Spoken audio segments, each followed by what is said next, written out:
Principle of inheritance and variation से कुछ topic first video में डिस्कस हुए हैं, जिसमें हम लोगों ने हेरिडिटी, इनहेरिटेंस, एक्वायर्ड और इनहेरिटेड ट्रेट्स क्या होते हैं, मेंडल्स ने अपना एक्सपेरिमेंट पी प्लांट पे क्यों किया था, इसके अलावा डोमिनेंट और रिसेसिव ट्रेट क्या होते हैं, और पी प्लांट के अंदर वो कैरेक्टर्स क्या क्या थे जिनको यूज करके मेंडल ने अपना एक्सपेरिमेंट किया था। ये सारा हमने डिस्कशन किया था। इसके बाद ये उसी चैप्टर का सेकंड पार्ट है, जिसमें हम लोग monohybrid dihybrid cross discuss करने वाले हैं। इसके अलावा जो मेंडल्स ने 3 लॉ दिए थे इनहेरिटेंस के, वो लॉ डिस्कस करने वाले हैं। और ह्यूमन के अंदर जो सेक्स डिटर्मिनेशन होता है वो कैसे होगा, उसको हम लोग डिस्कस करेंगे। We know very well that law of inheritance was given by Mendel, and for complete discussion of the transfer of character 3 different laws are given by the Mendel, and all the 3 laws which are given by Mendel are law of dominance, law of segregation, and law of independent assortment. So this one is called the first law, and this one is the second, and this one is the third. So we first discuss the first law of inheritance, that is law of dominance. तो law of dominance में आप पहले भी जानते हो कि each character is controlled by 2 factors, and out of these 2 factors only 1 factor are responsible to express its effect, and effect of the second one is masked by the first one. So the factor which are able to express its effect is called dominant trait, and the second one is recessive trait. तो अगर हम इसके example को discuss करें, तो अगर हमने यहाँ पे 2 प्लांट यूज किया पी का, जिसमें एक टॉल प्लांट है और एक ड्वार्फ प्लांट है, तो जब हम इनके बीच में क्रॉसिंग कराते हैं, टॉल और ड्वार्फ में जो कैरेक्टर हमको F1 जनरेशन में मिलेगा उसी को हम डोमिनेंट ट्रेट बोलेंगे, और जो नहीं मिलेगा उसको हम रिसेसिव बोल देंगे। तो जब इनके बीच में क्रॉसिंग होती है तो F1 जनरेशन में हमको सभी प्लांट टॉल मिल जाते हैं, और ये इंडिकेट क्या करता है कि टॉल कैरेक्टर अपने आप को एक्सप्रेस किया और ड्वार्फ कैरेक्टर को उसने मास्क किया हुआ है। इसका मतलब tall is dominant character and it vanish the effect of the dwarf, इसलिए हमेशा जो टॉल कैरेक्टर होगा वो F1 जनरेशन में मिलता है। लेकिन जब मेंडल ने अपना एक्सपेरिमेंट किया था तो वहाँ पे जो कैरेक्टर डोमिनेंट था वही सारा इन्होंने यूज किया था। ये बाय एक्सीडेंट है कि उनको जो भी कैरेक्टर मिले वो डोमिनेंट ही थे, इसलिए कोई प्रॉब्लम नहीं हुई। अदरवाइज़ जब क्रोमोसोमल थियरी आई और उसके बाद जब हम डोमिनेंस की बात करते हैं तो हर कैरेक्टर हमेशा कंप्लीट डोमिनेंट नहीं होता। कुछ केस ऐसे होते हैं जहाँ पे जो डोमिनेंस का लॉ है वो थोड़ा सा फेल होता हुआ दिखता है, क्योंकि जो डोमिनेंस कैरेक्टर हैं वो 3 अलग अलग तरीके के होते हैं, जिनको हम थोड़ा सा आगे समझने की कोशिश करेंगे। और ये आप 12th क्लास में जब बायो पढ़ोगे तो वहाँ पे आपको डिटेल में बताया जाएगा कि जो कैरेक्टर होते हैं वो जनरली 3 तरीके के होते हैं। उसमें एक को हम बोलते हैं कंप्लीट डोमिनेंस, एक को बोलते हैं इनकम्प्लीट डोमिनेंस, और एक होता है को डोमिनेंस।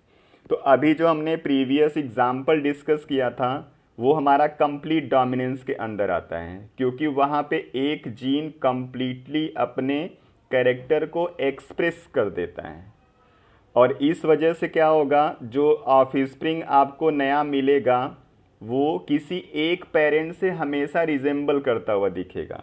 मीन्स अगर टॉल मिला तो टॉल वाले पेरेंट से मैच करता हुआ कैरेक्टर दिखाएगा, अगर ड्वार्फ कैरेक्टर मिलता है तो ड्वार्फ वाले पेरेंट से मैच करेगा। मीन्स अगर कंप्लीट डोमिनेंस होगा तो हमेशा वो किसी न किसी एक पेरेंट के साथ कैरेक्टर मैच करता हुआ दिखता है।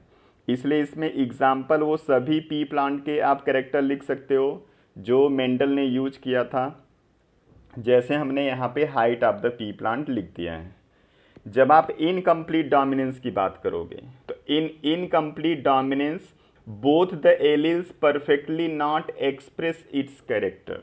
इसका मतलब क्या हुआ कि जब दो फैक्टर एक साथ आएंगे तो उसमें कोई भी कंप्लीटली अपने कैरेक्टर को एक्सप्रेस नहीं कर पाएगा, और जब दोनों अपने कैरेक्टर को एक्सप्रेस नहीं करेंगे तो वहाँ पे क्या होगा, एक थर्ड कैरेक्टर जनरेट होगा, और वो थर्ड कैरेक्टर किसी भी पेरेंट से मैच करता हुआ नहीं दिखेगा। इसलिए वहाँ पे जो ऑफस्प्रिंग जनरेट होगा वो किसी भी पेरेंट से मैच करता हुआ कैरेक्टर शो नहीं करेगा। तो इसका बड़ा इंपॉर्टेंट सा एग्जांपल है स्नैपड्रैगन, जिसको हम डॉग फ्लावर भी कहते हैं, और एक इसमें एग्जांपल आता है 4 ओक क्लॉक प्लांट का।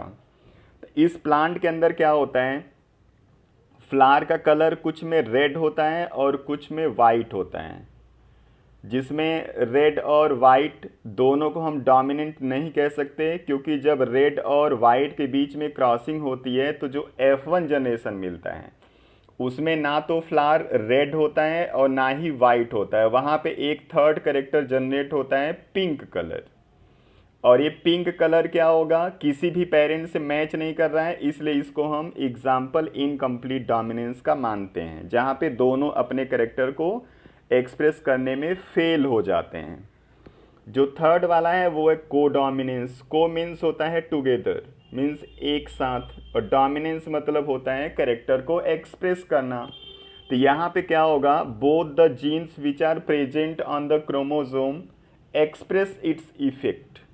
और जब दोनों अपने कैरेक्टर को एक्सप्रेस करेंगे तो क्या होगा, जो न्यू ऑफस्प्रिंग जनरेट होगा उसमें दोनों पेरेंट्स के कैरेक्टर एक साथ दिखाई देते हैं। अगर हम इसका एग्जाम्पल देखें तो blood group of the human इसका एग्जाम्पल है, क्योंकि ह्यूमन में जो ब्लड ग्रुप होता है वो जनरली तो 3 ही होते हैं, blood group A, blood group B and blood group O. लेकिन अगर ब्लड ग्रुप ए और बी के बीच में क्रॉसिंग होती है, मीन्स एक पेरेंट ब्लड ग्रुप ए वाला, एक पेरेंट ब्लड ग्रुप बी वाला, तो अगर दोनों ब्लड ग्रुप एक साथ क्रॉस होते हैं तो वहाँ पे एक थर्ड ब्लड ग्रुप आ जाता है ए बी, क्योंकि जब ए और बी जीन एक साथ आएंगे कंबाइन होके तो वहाँ पे ए भी अपने कैरेक्टर को एक्सप्रेस करता है, बी भी अपने कैरेक्टर को एक्सप्रेस करता है, इसलिए वहाँ पे एक नया ब्लड ग्रुप ए बी आ जाता है, इसलिए उसको हम फोर्थ ब्लड ग्रुप मान लेते हैं। तो ये तो 3 अलग अलग तरीके के डोमिनेंस की कंडीशन हो गई। अब हम लोग चलते हैं सेकेंड लॉ पे। तो जो सेकेंड लॉ है उसको हम बोलते हैं लॉ ऑफ सेग्रीगेशन। सेग्रीगेशन का मतलब होता है सेपरेशन। तो according to this the two factor never mixed with each other. और जब दोनों फैक्टर कभी एक साथ मिक्स नहीं होंगे तो क्या होगा, at the time of gamete formation both the factors are separated। Means जब गैमिट फॉर्मेशन होगा तो जो दो फैक्टर प्रेजेंट होंगे किसी इंडिविजुअल के अंदर वो दोनों सेपरेट हो जाते हैं और अलग अलग गैमिट्स के अंदर चले जाएंगे, इसी को हम सेग्रीगेशन बोलते हैं। तो अगर लॉ ऑफ सेग्रीगेशन को समझना है तो इसको समझने के लिए हम लोग चेक करते हैं monohybrid cross by taking a character. और मोनोहाइब्रिड क्रॉस का मतलब क्या होता है, हम दो इंडिविजुअल के बीच में क्रॉसिंग करेंगे by taking one contrasting character. Means दोनों के अंदर हम केवल एक कंट्रास्टिंग कैरेक्टर को ऑब्जर्व करते हैं। तो अगर दो पेरेंट्स को आपने यूज किया, वन कंट्रास्टिंग कैरेक्टर को आप ऑब्जर्व कर रहे हो, तो उसको मोनोहाइब्रिड क्रॉस हम बोलेंगे। जिसके अगर हम एग्जाम्पल को समझना चाहें तो हम लोग ले लेते हैं एक टॉल पी प्लांट और एक ड्वार्फ पी प्लांट। और जब टॉल और ड्वार्फ पी प्लांट हम ले लेंगे तो ये इसका जीनोटाइप है कैपिटल टी और ये इसका जीनोटाइप होगा स्मॉल टी। तो यहाँ पे सबसे पहले होगा लॉ ऑफ सेग्रीगेशन के अकॉर्डिंग दोनों फैक्टर्स का सेपरेशन जब गैमिट फॉर्मेशन होता है। इसलिए देखो यहाँ पे दोनों जो फैक्टर हैं उनको सेपरेट कर दिया गया है, इसलिए कैपिटल टी के 2 गैमेट्स बन गए विद सिंगल फैक्टर और स्मॉल टी टी के भी 2 फैक्टर सेपरेट होके 2 गैमेट्स के अंदर चले गए स्मॉल टी टी के फॉर्म में। अब हमने इसके बाद यहाँ पे एक चेकर बोर्ड बनाया हुआ है जिसको हम पनेट स्क्वायर भी बोलते हैं, जिसमें आप हॉरिजेंटल रो में हमेशा मेल गैमेट को यूज करते हो और वर्टिकल रो में हमेशा फीमेल गैमेट को। तो जब यहाँ पे इनके बीच में आप क्रॉसिंग कराओगे तो कुल आपको 4 अलग अलग ऑफस्प्रिंग दिखाई देंगे और सबका जो जीनोटाइप है वो एक जैसा है, कैपिटल टी स्मॉल टी। और ये कैपिटल टी डोमिनेंट कैरेक्टर है, इसलिए हमेशा वो स्मॉल टी के प्रेजेंस में भी अपने कैरेक्टर को एक्सप्रेस करता है। That's why all the offspring which are generated in this cross is tall in character, और इसी को हम F1 जनरेशन कहते हैं। और F1 जनरेशन के किसी भी 2 इंडिविजुअल को आप आपस में क्रॉस करा देते हो, तो क्रॉसिंग के बाद जो कुछ भी आपको मिलता है उसको हम बोलते हैं F2 जनरेशन। तो अगर हम 2 इंडिविजुअल यूज करें F1 जनरेशन के और उनके बीच में क्रॉस कराएं तो क्या होगा उसको अब देखो। यहाँ पे कैपिटल टी स्मॉल टी हमारा F1 इंडिविजुअल था और इस तरीके के हमने 2 F1 इंडिविजुअल को ले लिए और दोनों के बीच में फिर से सेग्रीगेशन हुआ गैमिट फॉर्मेशन के टाइम पे, इसलिए गैमिट्स में capital T small T factors चले गए। उसके बाद फिर हमने इनकी क्रॉसिंग करा दी, तो जो F2 जनरेशन है उसमें आपको इस तरीके से 4 अलग अलग ऑब्जर्वेशन दिखाई देने लगते हैं। तो यहाँ पे अगर इनके फिनोटाइप और जीनोटाइप का रेशियो हम देखना चाहें तो यहाँ पे फिनोटाइप आपको केवल 2 दिख रहे हैं। फिनोटाइप मतलब वो कैरेक्टर जो आपको आउटर मॉर्फोलॉजी के अकॉर्डिंग ऑब्जर्व होता है। तो यहाँ बाहर से अगर इसको आप ऑब्जर्व करोगे तो आपको प्लांट या तो टॉल दिखेगा या फिर ड्वार्फ, इसलिए इसको हम फिनोटाइप बोलते हैं। और यहाँ पे इस F2 जनरेशन में आपको टॉल प्लांट दिख रहे हैं कुल 3, ड्वार्फ 1, इसलिए रेशियो हो जाएगा 3:1। लेकिन अगर हम इनका जीनोटाइप रेशियो लिखना चाहें तो जीनोटाइप मतलब कॉम्बिनेशन ऑफ द जीन। तो इस टॉल प्लांट में जो जीन का कॉम्बिनेशन है वो कैपिटल टी है, इसमें capital T small T, this one is the same as capital T small T and the genotype of this dwarf plant is small T and small T. So there are 3 different combination of the genotype are present. So the ratio of the genotype capital T is to capital T small t is to small t equal to 1:2:1। अब यहाँ पे जो ये dwarf character generate हुआ है, ये dwarf character क्या show कर रहा है कि लॉ ऑफ सेग्रीगेशन सही है और गैमिट फॉर्मेशन के टाइम पे फैक्टर सेपरेट होते हैं। क्योंकि अगर ये फैक्टर सेपरेट नहीं होते, एक साथ अगर ये जाते, तो यहाँ पे कैपिटल टी तो प्रेजेंट था इसके साथ, तो कैरेक्टर कभी भी ड्वार्फ नहीं आता, क्योंकि कैपिटल टी प्रेजेंट रहेगा तो ये टॉल कैरेक्टर को शो करेगा। लेकिन यहाँ पे टॉल प्लांट के साथ साथ आपको ड्वार्फ भी मिल रहा है और ये ड्वार्फ इंडिकेट करता है कि लॉ ऑफ सेग्रीगेशन होता है at the time of gamete formation and each gamete always carry a single factor. उसी फैक्टर को आप जीन बोल लो या एलिल्स बोल लो, ये आपकी मर्जी होगी। अब यहाँ पे जो F1 इंडिविजुअल आपको मिला था, that of spring has character of both the parents if the self crossing proceed many times and you get offspring of F2 generation, F3 generation, F4 generation and so on, then there is no involvement of the parents। तो यहाँ पे क्या होता है, जो original parent होता है उसका इन्वॉल्वमेंट नहीं होता, क्योंकि आपने ऑफस्प्रिंग को कंटिन्यू किया हुआ है क्रॉसिंग में और आपको नए नए जनरेशन मिलते जाते हैं। तो इस तरीके से क्या होता है, जो प्योरिटी होती है वो कम होने लगती है। क्योंकि जो पेरेंट्स है उसका इन्वॉल्वमेंट तो हो नहीं रहा, तो उसके कैरेक्टर धीरे धीरे क्या होंगे, कम होते जाएंगे जैसे जैसे जनरेशन को आप आगे बढ़ाते हो। इसलिए अगर आप चाहते हो कि जो पेरेंट के कैरेक्टर हैं वो री इंट्रोड्यूस हो जाएं, तो उस केस में हमको क्या कराना होता है, बैक क्रॉस कराना होता है।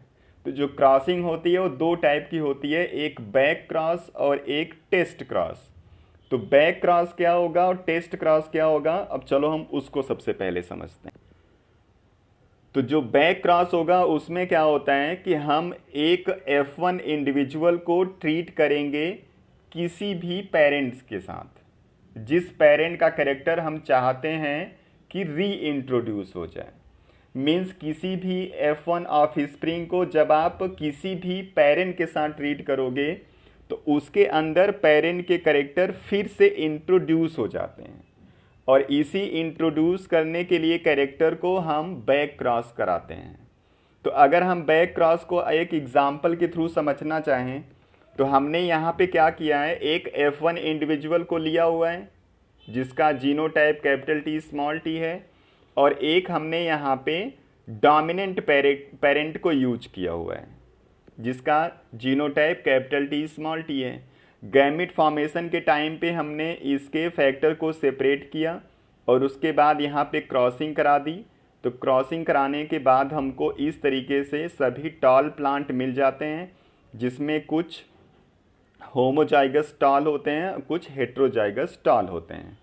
तो यहाँ पे क्या होता है कि जो F1 इंडिविजुअल था इसमें क्या हो गया, अब इस पेरेंट के कैरेक्टर भी आ जाते हैं, जिसकी वजह से क्या होता है कि जो कैरेक्टर होता है उसकी प्योरिटी बनी रहती है और पेरेंट्स के कैरेक्टर कंटिन्यू रहते हैं। सेम ऐसे ही हम टेस्ट क्रॉस भी कराते हैं।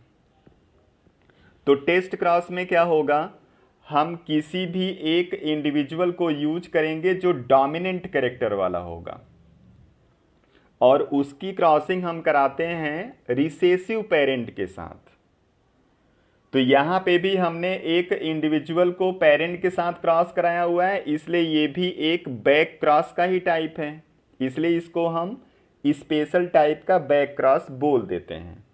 तो इसमें क्या होगा, हम एक इंडिविजुअल यूज करेंगे जिसके अंदर डोमिनेंट कैरेक्टर होगा और उसको क्रॉस करा देंगे हम रिसेसिव पेरेंट के साथ। तो रिसेसिव पेरेंट के साथ क्रॉस कराने से फ़ायदा क्या होता है कि जो आपने डोमिनेंट कैरेक्टर वाला ऑफस्प्रिंग यूज किया है वो प्योर है या इम्प्योर है ये पता लग जाता है। मीन्स इसको हम प्योरिटी चेक करने के लिए क्रॉस कराते हैं। तो प्योरिटी का मतलब क्या हुआ कि जो डोमिनेंट कैरेक्टर वाला कोई भी ऑफस्प्रिंग आपके पास है वो कैपिटल टी जीनोटाइप का है या capital T small T genotype का है, वही ये क्रॉस एक्सप्रेस कर देता है। जैसे अगर यहाँ पे हम एक क्रॉस करा दें जिसमें हमने एक F1 इंडिविजुअल को यूज किया जो capital T small T genotype show कर रहा है, और उसका हमने रिसेसिव पेरेंट के साथ क्रॉस कराया। अब क्रॉसिंग के बाद हमको कैपिटल टी स्मॉल टी भी मिल रहा है और स्मॉल टी भी मिल रहा है। तो ये स्मॉल टी मिलने का मतलब ही हो गया कि जो हमने यहाँ पे इंडिविजुअल यूज किया था डोमिनेंट वाला वो प्योर नहीं था, क्योंकि अगर ये प्योर होता तो कैपिटल टी होता, और कैपिटल टी अगर ये होता तो ड्वार्फ कैरेक्टर यहाँ पे कभी भी नहीं आता। तो जब आप टेस्ट क्रॉस कराते हो और वहाँ पे टॉल और ड्वार्फ दोनों कैरेक्टर आपको मिल जाते हैं, इसका मतलब ये जो आपका ऑफस्प्रिंग होता है वो इम्प्योर होता है, मीन्स हेट्रोजाइगस कंडीशन का होता है। और अगर आपको यहाँ पे ड्वार्फ कैरेक्टर नहीं मिलता, सभी टॉल मिलते, तो इसका मतलब ये होमोजाइगस कंडीशन का था जिसको हम प्योर मानते हैं। तो इस तरीके से टेस्ट क्रॉस कराया जाता है। अब हम आगे पढ़ेंगे थर्ड लॉ, जिसको हम बोलते हैं law of independent assortment. Independent assortment का मतलब होता है इंडिपेंडेंटली फ्यूज होना। तो इस लॉ के अकॉर्डिंग क्या होता है कि जब गैमिट फॉर्मेशन हो जाता है तो किसी भी एक पेरेंट का कोई भी गैमिट दूसरे पेरेंट के किसी भी गैमिट के साथ इंडिपेंडेंटली फ्यूज हो सकता है। और जब ऐसा होगा तो उस कंडीशन में जितने भी पॉसिबल कॉम्बिनेशन हो सकते होंगे वो सभी कॉम्बिनेशन यहाँ पे मिलेंगे। इस तरीके से आपको बहुत सारे ऑर्गेनिज्म यहाँ पे अलग अलग कैरेक्टर के जनरेट होते हुए दिखाई देते हैं। गैमिट्स के अंदर फैक्टर का सेपरेट हो जाना, लॉ ऑफ सेग्रीगेशन, उसके बाद उस गैमिट का दूसरे पेरेंट के गैमिट के साथ independent fusion, law of independent assortment कहलाता है। इस लॉ को एक्सप्लेन करने के लिए हम डाई हाइब्रिड क्रॉस कराते हैं। और डाई हाइब्रिड क्रॉस का मतलब क्या होगा? Crossing between the two individual by taking two contrasting character. तो यहाँ पे हम एक इंडिविजुअल के अंदर दो कंट्रास्टिंग कैरेक्टर को ऑब्जर्व करते हैं और उसके बीच में हम क्रॉसिंग करा देते हैं। जैसे हमने यहाँ पे एग्जाम्पल में एक पी प्लांट लिया जिसमें जो सीड है वो राउंड और येलो है, मीन्स उसका जो शेप है वो राउंड है और जो कलर है वो येलो कलर है। दो कैरेक्टर हो गए। सेम ऐसे दूसरा वाला इसके कंट्रास्टिंग कैरेक्टर का होगा पेरेंट, जिसमें जो शेप होगा सीड का वो रिंकल्ड होगा और उसका जो कलर होगा वो ग्रीन होगा। तो इसके बीच में हम क्रॉसिंग कराएंगे और जब इसी दो दो कैरेक्टर को आप यूज करके क्रॉसिंग कराते हो तो इसी को हम डाई हाइब्रिड क्रॉस कहते हैं। तो ये हमारे पेरेंट हो गए। अब यहाँ पे आपको कन्फ्यूजन नहीं होना चाहिए कि फैक्टर यहाँ पे 2 होना चाहिए, हमने 4 क्यों लिख दिया, क्योंकि एक कैरेक्टर के 2 फैक्टर होते हैं। तो ये राउंड के 2 फैक्टर कैपिटल आर आर हो गए और येलो के 2 फैक्टर कैपिटल वाई वाई हो गए। सेम ऐसे रिंकल्ड के स्मॉल आर आर और ग्रीन के स्मॉल वाई वाई। अब इसका जब गैमिट फॉर्मेशन आप करोगे तो ये आर आर अलग और वाई वाई अलग आप नहीं करोगे, क्योंकि गैमिट में दोनों के कैरेक्टर जाने चाहिए। इसलिए हम एक राउंड वाला जीन लेंगे और एक येलो वाला जीन लेंगे। तो यहाँ पे जो गैमिट फॉर्म होगा उसका जीनोटाइप होगा कैपिटल आर और कैपिटल वाई। सेम ऐसे इस वाले में जो गैमिट जनरेट होगा वो स्मॉल आर और स्मॉल वाई होगा। इसको जब आप इंडिपेंडेंटली एसॉर्ट कराओगे, मीन्स फ्यूज कराओगे, तो आपको कुल 4 ऑब्जर्वेशंस मिलेंगे और उन सभी का जो जीनोटाइप होगा वो यही होगा, capital R small R capital Y small Y. इसलिए हमने इसको केवल एक बार लिखा हुआ है, आप चाहो तो इसको 4 बार लिख सकते हो। तो यहाँ पे एक कैपिटल आर प्रेजेंट है जो कि राउंड शेप को जनरेट करेगा और एक कैपिटल वाई प्रेजेंट है जो येलो कलर को जनरेट करेगा। इसलिए F1 इंडिविजुअल जितने भी होंगे सब राउंड शेप में होंगे और येलो कलर में होंगे। अब इसी का हम लोग सेल्फ क्रॉस करेंगे और F2 जनरेशन में चेक करेंगे कि क्या होता है। तो यहाँ पे हमने F1 इंडिविजुअल को यूज किया, फिर इसका हमने गैमिट फॉर्मेशन किया, तो गैमिट इसके कुल 4 बनेंगे, क्योंकि यहाँ पे जब इसको रिकम्बाइन आप करोगे तो कुल 4 अलग अलग कॉम्बिनेशन गैमिट्स के बन सकते हैं, जिसमें एक में कैपिटल आर कैपिटल वाई चला जाएगा, एक में कैपिटल आर के साथ स्मॉल वाई, एक में स्मॉल आर के साथ कैपिटल वाई और एक में स्मॉल आर और स्मॉल वाई। इस तरीके से 4 गैमिट बने। तो जब 2 इंडिविजुअल यूज करोगे तो दूसरे के भी 4 गैमिट बनेंगे। तो ये मेल के हमने 4 गैमिट लिख दिए हॉरिजॉन्टल रो के अंदर और फीमेल के वर्टिकल रो के अंदर। अब इसके बीच में हम कराते हैं क्रॉसिंग। तो ये इंडिपेंडेंट क्रॉसिंग होती है, यानी ये एक गैमिट यूज करोगे तो ये मेल के सभी गैमिट के साथ फ्यूज होगा, दूसरा वाला भी सबके साथ, तीसरा वाला भी, चौथा वाला भी। इस तरीके से कुल आपको 16 कॉम्बिनेशन यहाँ पे मिल जाते हैं। तो इस 16 कॉम्बिनेशन में 2 आपको नए कॉम्बिनेशन मिलते हैं। तो यहाँ पे F2 जनरेशन में आपको रिकॉम्बिनेशन की वजह से 2 न्यू कैरेक्टर मिलते हैं, और वो 2 न्यू कैरेक्टर कौन कौन से होंगे? रिंकल्ड येलो और राउंड ग्रीन। ठीक है, अब ये रिंकल्ड येलो और राउंडेड ग्रीन आया कहाँ से? ये रिकॉम्बिनेशन की वजह से आया हुआ है। जब कैरेक्टर्स एक दूसरे के साथ रिकम्बाइन होते हैं, मीन्स इंडिपेंडेंटली एसॉर्ट होते हैं, तो उसी की वजह से ये कैरेक्टर जनरेट होते हुए दिखाई देते हैं। इस तरीके से यहाँ पे जो फिनोटाइप का रेशियो आपको मिलता है वो 9:3:3:1 के फॉर्म में मिल जाता है। इसके बाद हम लोगों को डिस्कस करना है ह्यूमन के अंदर सेक्स डिटर्मिनेशन कैसे होता है। तो चलिए हम लोग देखते हैं sex determination in case of human. तो ह्यूमन के अंदर कुल 23 पेयर्स ऑफ क्रोमोसोम होते हैं। 23 पेयर्स मतलब 46, और इस 46 क्रोमोसोम में जो 22 पेयर्स होते हैं मीन्स 44, वो ऑटोसोम्स होते हैं, और ऑटोसोम्स मेल और फीमेल में एक जैसे होते हैं। और जो एक पेयर होगा उसको हम बोलते हैं सेक्स क्रोमोसोम, और सेक्स क्रोमोसोम मेल और फीमेल में अलग अलग टाइप का होता है। तो जो फीमेल है उसके अंदर जो सेक्स क्रोमोसोम है वो होमोमॉर्फिक होता है। होमोमॉर्फिक मतलब एक जैसा मार्फोलॉजी वाला, इसलिए हम इसको XX से रिप्रेजेंट करते हैं। और जो मेल होता है उसका क्रोमोसोम हेट्रोमॉर्फिक होगा, मीन्स अलग अलग मार्फोलॉजी वाला, इसलिए उसको हम XY से रिप्रेजेंट करते हैं। तो जब गैमिट फॉर्मेशन होगा तो उस कंडीशन में ये जो 46 क्रोमोसोम्स होते हैं वो हाफ हो जाते हैं। तो 23 एक गैमिट में चला जाएगा, 23 दूसरे गैमिट में। तो जो 23 एक गैमिट के अंदर जाता है उसमें 22 तो ऑटोसोम्स होते हैं और एक सेक्स क्रोमोसोम होता है।